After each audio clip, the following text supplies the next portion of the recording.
Recording studio Ekma भूली। फागुन में तोर कैसे फूलल हा, नीचे मने कैसे झूलल हा।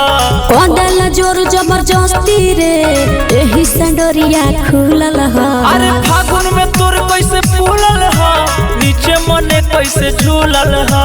कदल जोर जबरदस्ती रे एही संडोरिया खुलल हा। रहे तो चिरवा की फकीरवा वाला, होलिया में फार दहल चलिया महावीरवा वाला। होलिया में फार दहल चलिया महावीरवा वाला। होली है होली है।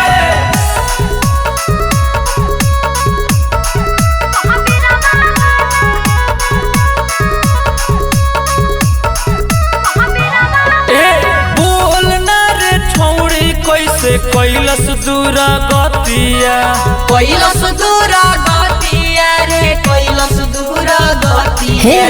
दहल गाई हमारा ढोलिया पदतिया। ढोलिया पदतिया एकरा ढोलिया पदतिया। के लाला तोरे तुरलस ताला।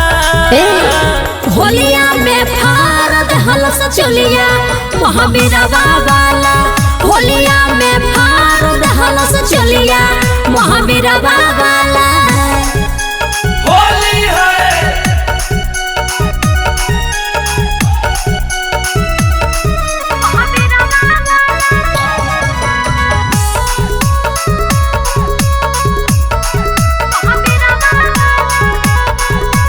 होली है।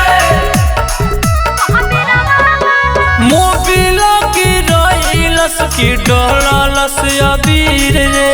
डहलस अबीर रे छौड़ी डहलस अबीर रे। चढ़ली जवानिया के दहलस पूरा हीर रे। दिहलस पूरा हीर तोहके दिहलस पूरा हीर रे। खैली का केला ते अकेला वाला। होलिया में फार दहल चलिया महावीरवा वाला। होलिया में फार दहल चलिया महावीरवा